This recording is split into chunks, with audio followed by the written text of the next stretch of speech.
Welcome to the Echo Podcast. Jeff Lichtenstein here with Echo Fine Properties. And to my left, or if they're watching, is on my right, it's Ryan Brown with Cross Country Mortgage. And there's actually two podcasts going on simultaneously over here. So, so you have a podcast. Yeah. So how many episodes have you filmed so far? I think we're on 6. Yeah. Number 6. This is our number 6. Nice. But this could be like a dueling number 6. So you have a name for your podcast? I do not have a name. No. Yeah. Still working on that. Yeah, so we're a pod. So having a podcast made a lot of... I love it. Yeah, it's So, perfect. and was there any ideas of names, or you never came up with anything? Not yet. No. Yeah. So we also thought we're like between a flag and a fern, because there's like between two ferns. I thought we were going to do Pledge Allegiance when I came in here, Yeah, so I wasn't sure. We could. So anyhow, Ryan is an incredible mortgage broker in town. And how many people are on your team now? We have 25 employees and 11 Wow. people on my personal production team. Yeah. So there's 36 people in the... 25 total. Yeah. 25 total. Yeah. And how did you get into the mortgage business? So I actually got into the mortgage business because I moved down from Michigan, and right out of college I got involved with this credit repair company. And that was back when credit repair worked. Mm-hmm. It's like we had an attorney, and then we would send out letters, and we would get everything off the credit reports. It was crazy. You know, because we would just dispute items for the Consumer Bill of Rights and the Fair Credit Reporting Act. Anyway, so I was in that company for a couple years. Do you still do that for credit repair for clients? No, but we educate them on Right. how to fix their credit. Yeah. Yep. So I have a lot of that knowledge. But one of my jobs was to go and meet with mortgage companies to get their business. Mm-hmm. And I just started learning like really quickly. I was like, man, if these guys can do it, I know I can do it. And I just wasn't super impressed. I was impressed with a couple companies, but just overall, I just wasn't that impressed. And I was like, you know, this is something I want to do. So I pursued it, and that was 20 years ago. Did you have really good number skills? Did you do well in math? Yeah, very good in math, straight A's. Yeah. What didn't you do well in? French class. So you can still do mortgages. But I still got an A. I graduated with So perfect grades. go through. You know, we were talking the other day, like FHA loans, Yep. and I think real estate. And there's all this talk with ChatGPT. We were talking about it, like what's it going to do for us as an industry. I think in real estate, it's going to be the last job that's going to take over, because there's a buyer and a seller do a transaction every 10 or 11 years or so, and what it was like in 2012 or 1998 is so vastly different, but that's our last transaction. And then you're putting all these different variables in it. The house is different. Yep. You know, if there's a husband and wife, that's different than this. And you've got all these mix of things. So people remember, like, well, I don't want to do an FHA because FHA loans were very different 15 years ago. Yep. What are the misconceptions if you haven't done a loan in 10 years? How has it changed, or what do you have to educate people on? Well, FHA in particular, it's changed quite a bit. I mean, the new FHA is like we were talking about this, how listing agents sometimes don't take an FHA loan just because, like, oh, it's a Right. You know, if you're taking an FHA loan, it means you have bad credit, you might not close, the appraiser is going to really nitpick everything on the property, and that's just not the case. You know, a lot of times, especially in this market, since they just reduced the mortgage insurance on FHA loans, is that a lot of times, depending on the credit score, it's less expensive going with an FHA loan than a conventional loan. So, like, we have clients that have a 700 credit score that could go conventional, but they're choosing to go FHA to get a lower payment. How much a lower repayment are you talking about? I mean, this particular client was like $180 a month. Wow. Yeah. And so why is that exactly? Because the mortgage insurance is less expensive and the rate differential is really large right now. So What's a rate differential? So let's say on a conventional loan, in this case, like he was at a 6.875, whereas the FHA was at a 5.875. And then the mortgage insurance was less. So once you add those two things together, there was a pretty significant savings. So when I started in the business around 2000, my first 5 years, I don't think I ever did an FHA loan until like the market crashed, and then that became almost the norm. Yep. So what is the percentages today?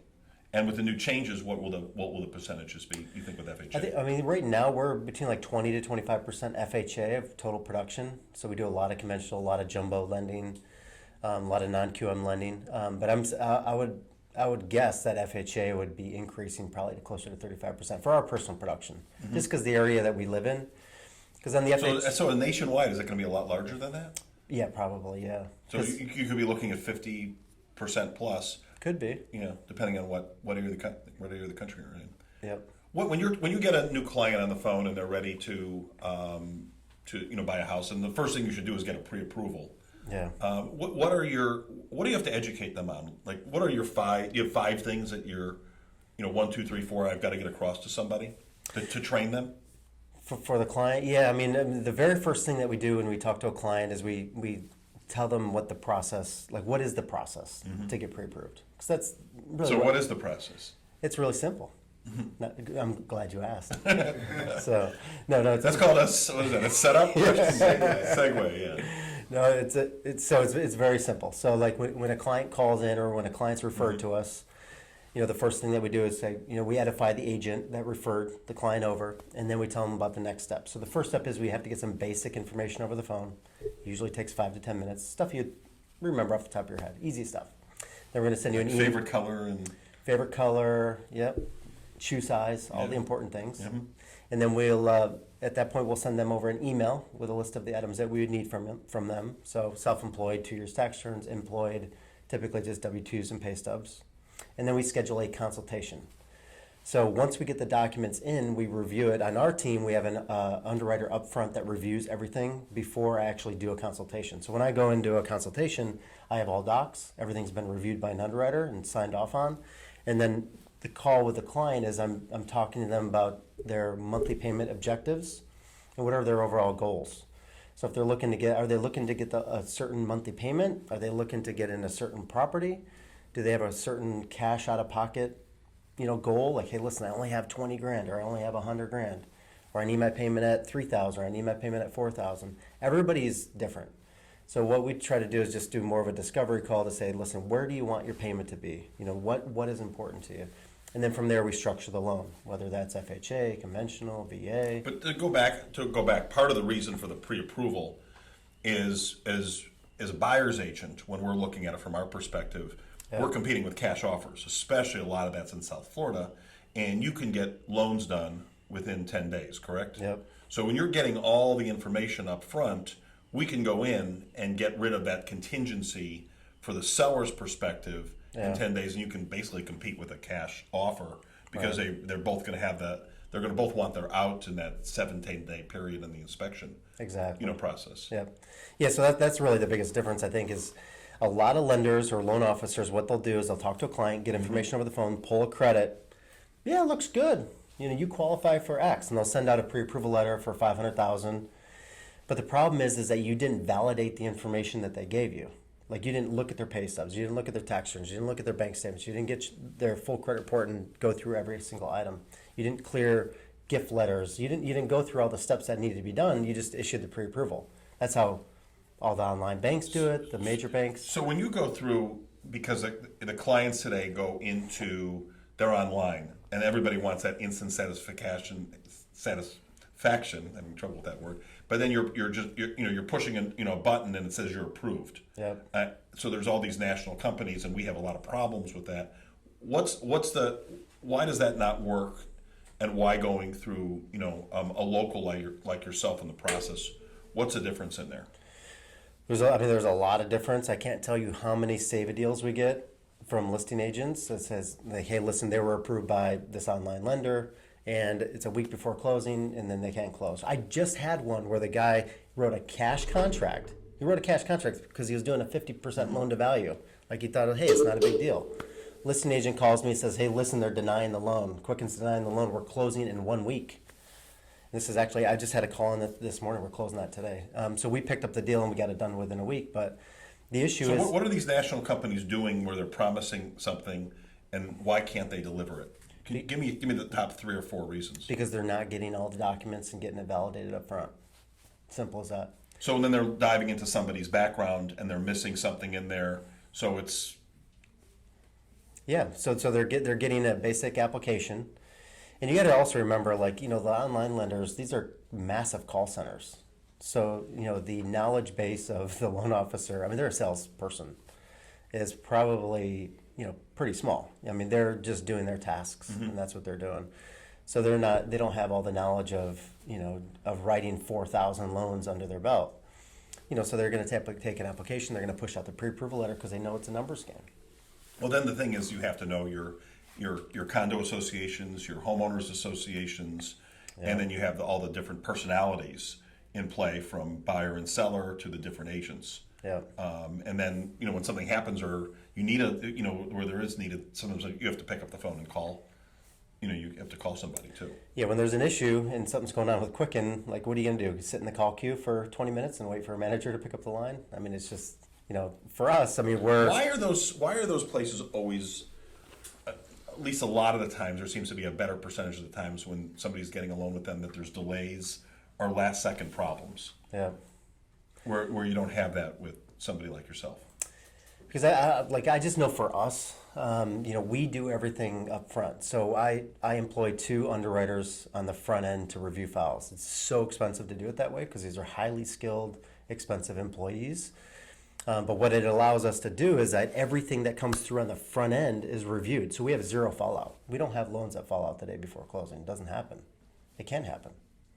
And that would be a big disservice to my real estate partners if if an agent's, showing somebody around Palm Beach County for 90 days and come to find out that they don't really qualify. That'd be a big problem. We're on the appraisal,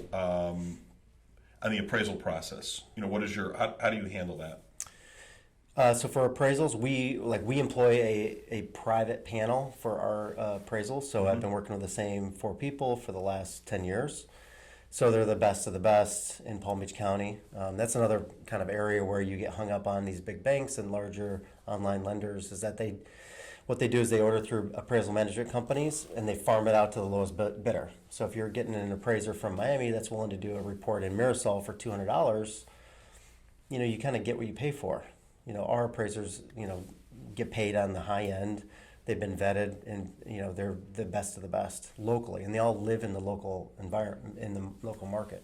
Right. When somebody's coming up from Miami or down from Orlando, they don't know the individual subdivisions, and that's when you have problems sometimes with with the appraisers. Exactly. Not only that, but the local appraisers also know a lot of the listing agents. So if the number's not coming in, they'll call the listing agent and say, "Listen, how'd you come up with this number? Am I missing something? Was there maybe a sale that was off the MLS?" Right. They'll go the extra mile instead of, if somebody getting $200 for an appraisal report's not going to do that. And then what are the biggest problems that you run into that buyers do, whether it's like they buy a car right before closing, or like what are the big things that they need to be careful of? We've had so many stories, but you've had people change jobs, the week before closing. Right. We've had people who've bought a car or leased a car. Buying a car is not that big of a deal a lot of times. Does it bring your credit score down? It could, but more importantly, like what a lot of people don't understand is that when you get a mortgage now, they changed this a couple years ago. When you get a mortgage now, the Fannie Mae and Freddie Mac require us to get a credit report that monitors credit. So from the time you're under contract, our credit bureau is going to monitor your credit through closing. So let's just say the day before closing, you go to Rooms to Go and you get a credit card and you buy all the furniture for your house. We're going to get an alert saying Rooms to Go inquired on your credit report. And now we have to verify if you took out any debt, and we have to add that to your credit report. So if you took out debt and if your ratios are tight and now you don't qualify, we could have a major problem. So we've had that before. If people leased a car, that's a problem because you can't just pay off a lease. A lease is Right. a rental agreement. So employment, cash to close is sometimes a big one, where people were expecting to get a gift or maybe that didn't come through. That's why we verify gift letters up front. We actually get the donor to sign it up front because we don't want to be like the day before closing and saying, "Hey, look, there's a problem." Or other problems are probably, we've had situations where it's like a divorce situation where we tell them, listen, the spouse does have to sign unless the divorce is finalized, and then it comes down to the wire, and then the ex-spouse doesn't want to sign. So things of that nature. Yeah. What's going on in the insurance industry right now? What challenges do you have? Because insurance is changing so drastically, both with condos and single-family homes. Yeah, the biggest thing on the insurance right now is really the roofs. And like Citizens is changing to the 5-year. They want 5 years left on the roof, where it used to be 2 years. And so that's going to be more and more of an issue for homeowners that are buying homes that need a new roof. Is that coming off the inspection report, or is that a separate? It's coming off the 4-point inspection. It's coming off the 4-point inspection. So on the 4-point, it's going to tell you how many years. So on average, is that going to be 15 years, basically? Because a roof typically is a 20 to 25 year in a single family. yeah, depending like if it's tile or shingle. Yep. But there may be some things like if it's close, maybe the inspector gives it like 2 to 4 years. Maybe you could do like a coating or something like that to try to get it back up to 5 years. So it's going to be interesting to see how all that starts to play out. But yeah, you're going to have 5 years left on the. And what percentage are you seeing going to Citizens? Is it? I've heard 80%. Is that correct? It's probably closer to like 95. Wow. So you can't get you're not going to be able to get your mortgage if the roof does not have 5 years left on it. Right. Wow. Yeah. And almost everything is going to Citizens, unless it's like a new construction. Yeah. Or built in the last like 2 years, it's going to Citizens. Yeah. So if you're not from Florida, basically, what's happened is we've lost a lot of the private insurers in the state over the last 2-3 years. I think where we had 31 or 32, and what are we down to 7, something like that. So a lot of it goes to Citizens, which is insurer of last resort, which is state owned. Yeah, but it's not bad. I mean, the insurance isn't bad. One of the downsides with Citizens, like they cap you at liability coverage. So a lot of people who, if they have assets, they always get like umbrellas on top of it, and they only go up to a certain dwelling amount. I think it's like 800 or 900,000, somewhere in that range. So for your larger homes that have higher dwelling coverage requirements, then you're not going to be able to go to Citizens anyways. Should a seller be getting their own 4-point inspection beforehand, or they really need to wait till you're just going to get different inspections depending on who the inspector is? I've heard of some agents that do that. That get inspections prior to even listing the property. I think it's a great idea. I mean, I've always done that, but will they take it on the back end if that's the only one? Will they take a seller's 4-point inspection? Yeah. Yeah, it's just up to the buyer if they want to get their own inspections. Right. Maybe they don't trust the. Right. But yeah. What other things will FHA or a mortgage company not take? Like termites or mold or things like that. Termites are only they only come up on VA. So on a VA loan, if you're doing a VA loan, they do require a termite inspection. FHA doesn't require it anymore. Conventional doesn't require it. So termites kind of like a non-issue. Obviously, if you're buying a wood frame home, you always want to make sure you get a termite inspection. In Florida, it just would make sense. What other anything else that comes up on the inspection end? On the inspection side, wood rot can be an issue if it's significant. That would only come up on the appraisal report. So as a lender, we don't necessarily see inspections unless we get them for the insurance company. How about if something was done without a license? Like they bought a hot air conditioning unit, which actually happened to me. Doesn't matter to us. Yeah. This was a pro golfer who was like in his 90s, who actually won a Masters. So you can kind of try to figure this out. And he had bought and it came up because it wasn't. It wasn't permitted, and he bought some air conditioning from some guy. We had to go get it re-permitted at the end. I don't remember if that was the mortgage company or the deal just on that. But there's permits. Is there that's not checked at all? No, it doesn't come up unless it's like they converted a garage, like something of that nature. Right, which happens sometimes. The appraiser will notate it. Even if it isn't permitted, we can still use it in the GLA on the appraisal report. So you can still get credit for it as long as it's done in workmanship-like manner. And so that would be more of an appraiser classification. What's the strangest story that you can recall? Strangest story. Yeah. In regards to mortgage lending. Yes. Something has to come to mind. Man. There's a lot of them, but what's the weirdest one that you can tell on a G-rated podcast? Or PG-13 now, I think. Let me think. That's a good one. Strange. I'm not coming up with anything. Nothing's coming up? No. I'm sure if I thought about it a little bit, I would come up with something. So what do you have? You brought charts here.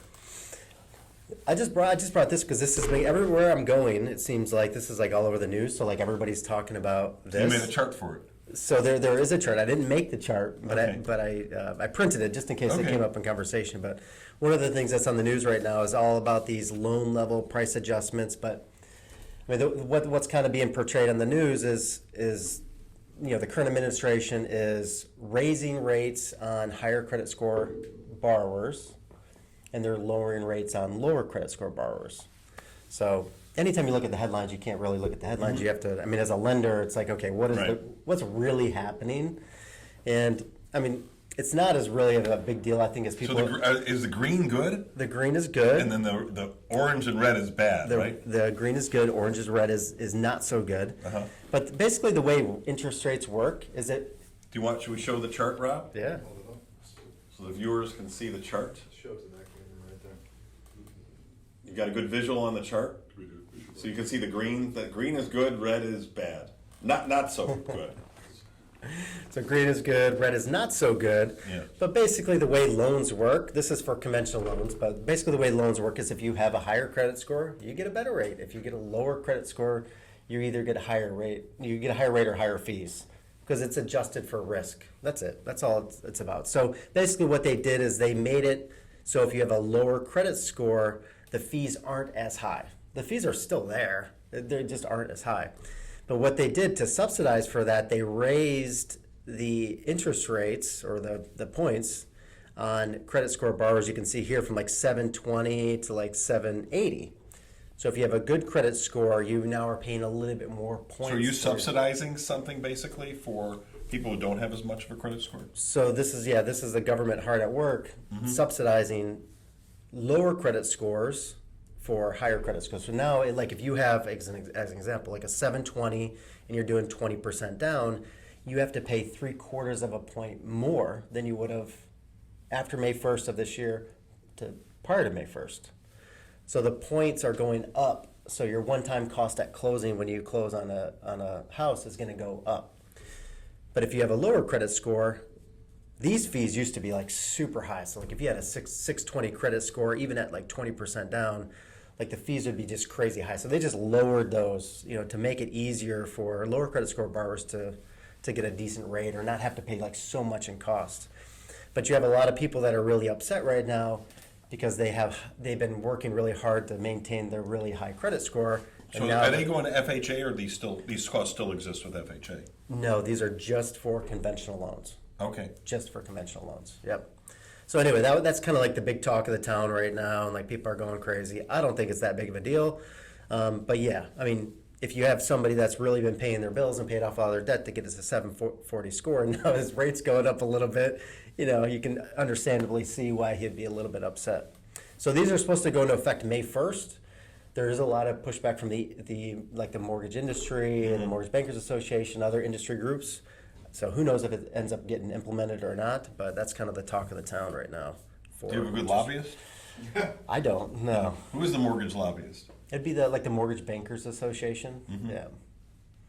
What else is what's going on with the whole condo situation right now because of the new laws that have come into effect? Yeah, condo financing is pretty interesting right now because on all the condo questionnaire forms it asks the question, has there been an engineering report recently Right, which completed? they're all going to have by the end of Which they're all going to have. 2024. Yep. So they're all going to have these engineer reports. So now basically the lender has to review this engineer report to make sure there's no health or safety concerns, and they have to verify like the financial impact of it. So if the board hasn't voted on it, let's just say there's a massive concrete restoration or balcony restoration project, but it hasn't even been voted on or paid for. It's going to be pretty tough to start financing these units because there's going to be some sort of financial impact in the future.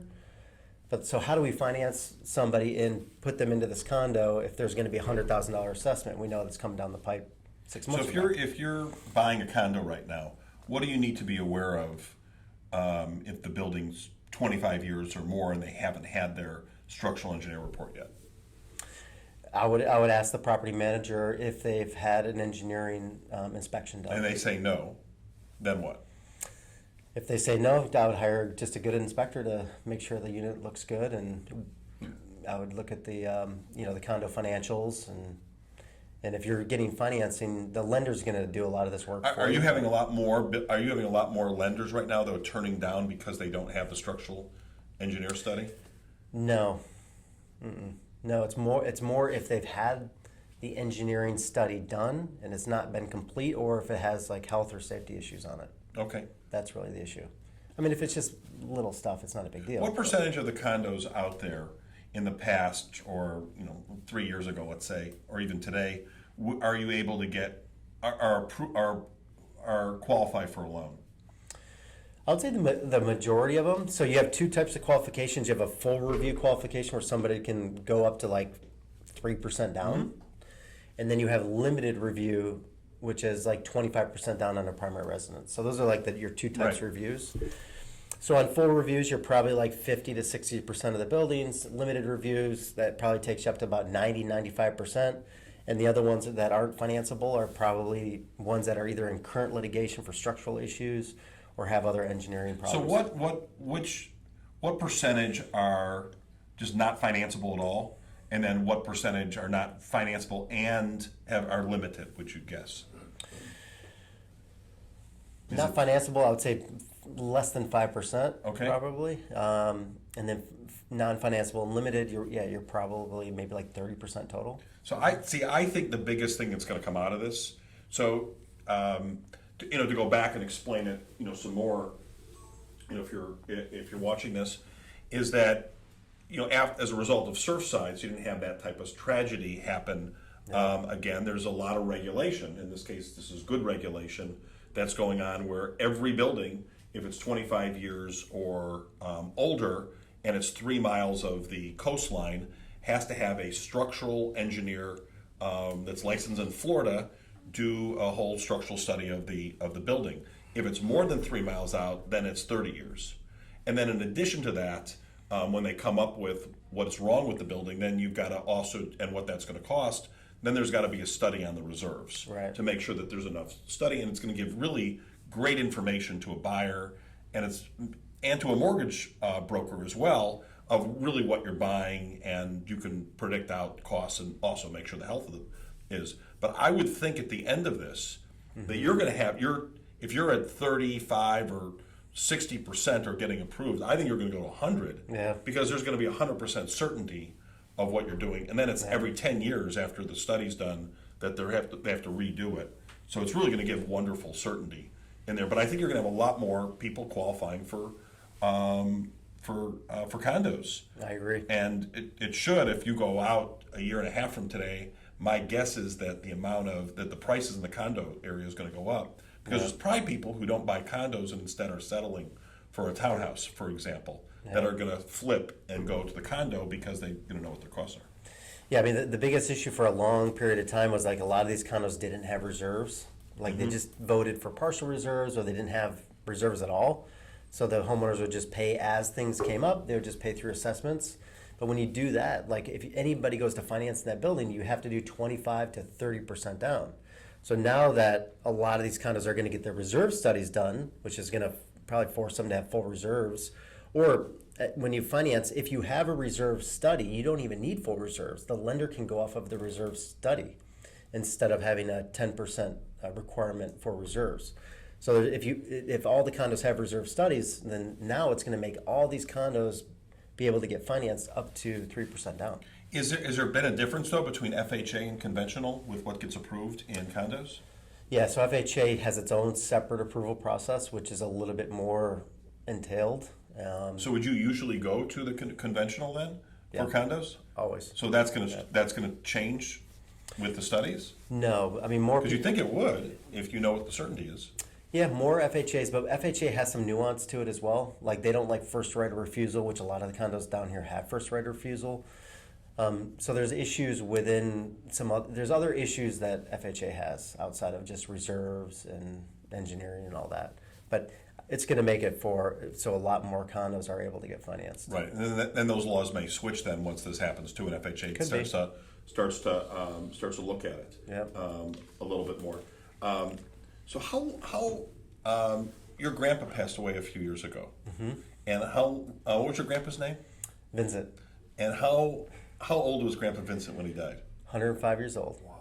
And Grandpa Vincent was like active, like he was there. You know, it's not like he was a stud. Yeah. So tell me what you learned from him and how that affects you in the mortgage business.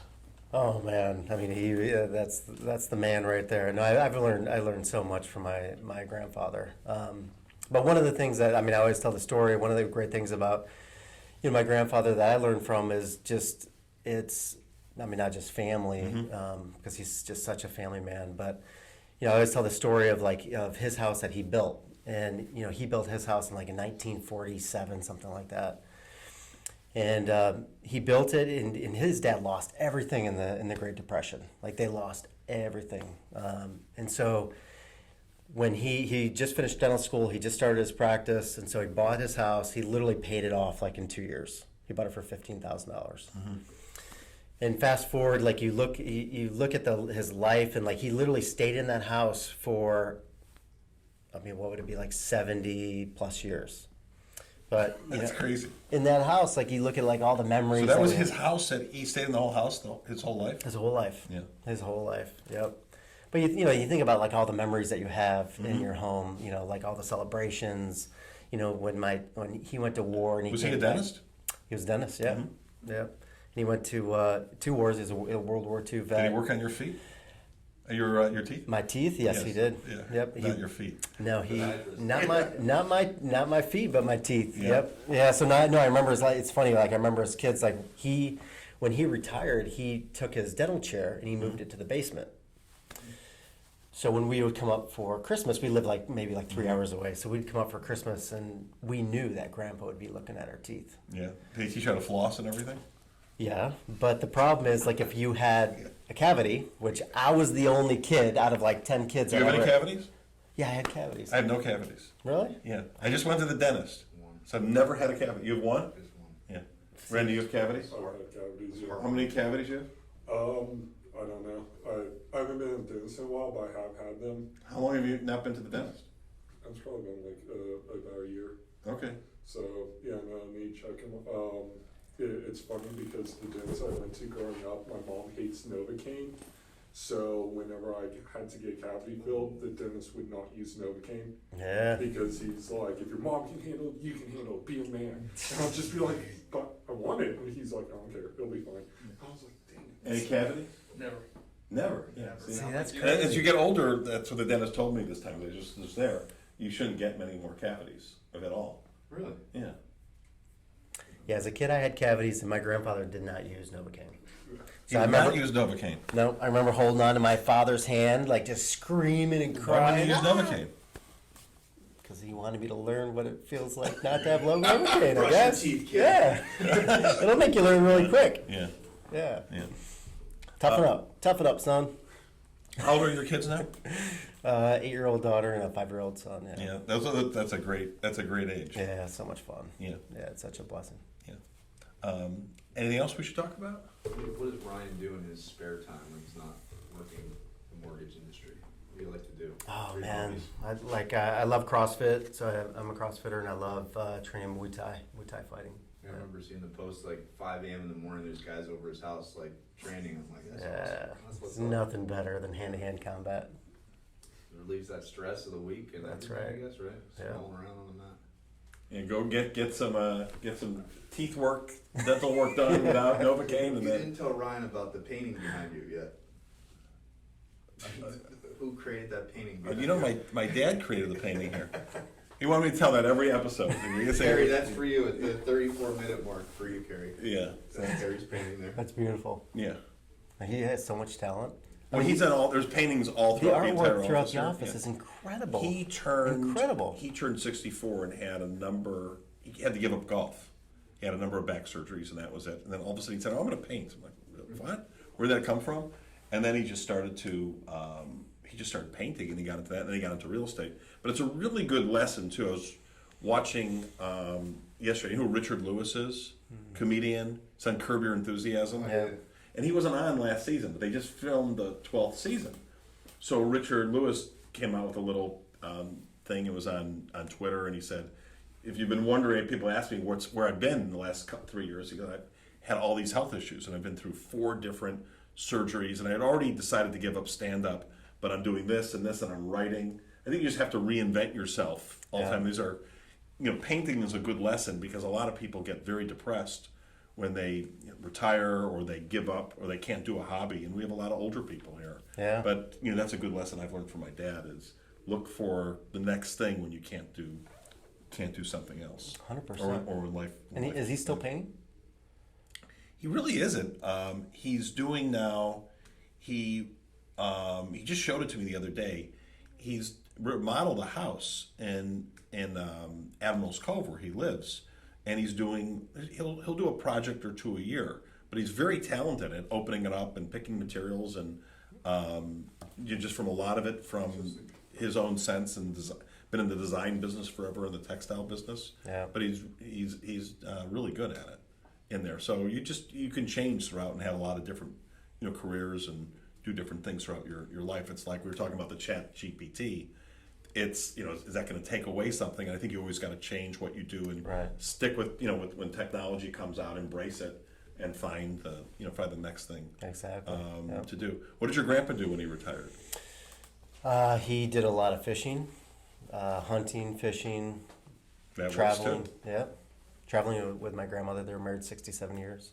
Yeah. How old was your grandmother when she died? She was like in her 80s, probably late 80s. Yeah. Did he ever get over that, or was he able to adjust?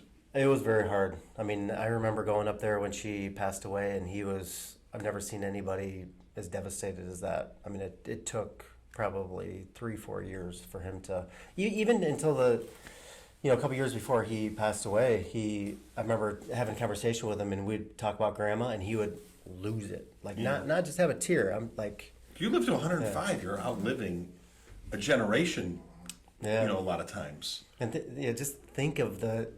Yeah, I always look at my 2 grandfathers. Like, one grandfather died at 70, the other one lived to be 105.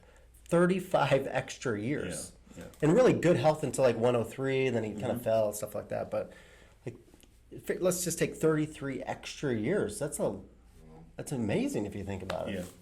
Yeah, both my grandfathers died at one at 77, one at 79. But I got to know them in there. But you had all that extra time with her, which is really, I'm really envious of that. It's very special. I have cool. I have a picture with my son. It's my son, me, my father, and my grandfather. Did his generations. father and mother live a long time? That was my dad's. No, your father. grandfather's father. But your great. I don't think so, because I was so I think he probably died of like some weird disease, because back then, the So like in medical 2100, we'll probably with your genes, we'll probably be able to still get a loan from you. I think we're going for we're going to 200. Come on. 200. With AI now, it's like, come on, we should know exactly what to eat and how to take care of ourselves. All right. So if somebody wants to get a loan or they want to talk about it and get a consultation, where can they reach you? Absolutely, yeah. You can go to the website, which is Ryan D as in David, Brown.com, Ryan D. Brown. Or feel free to give us a call, 561-253-1807. Is it D for David? You know what? It's D for, my parents couldn't decide between 2 names that started with a D, so it's D period. What were the 2 names? One was Diebel, one was Donald. And they couldn't. Diebel. So your middle name is D. So the middle name is D period. What is D? What is D? I've never heard the name Diebel. Diebel was I didn't believe the last name of some family members on my dad's side as well. Like, the last name. How do you spell Diebel? I think it's Dieble, maybe? I'm not sure. Good question. My my wife's Filipino, and in Filipino tradition, you take the last name as the child's middle name. So like her middle name was like her mom's maiden name. Yep. And then we adjusted it, but with her it was Abello. So both of our kids have their names start with A's for like to carry on that tradition. Yeah. So I like the whole Diebel thing. Yeah. So fun fact I didn't know. Fun fact. Yeah. All right, so for Jeff Lichtenstein, Ryan Brown, Rob, Randy, adios, everybody.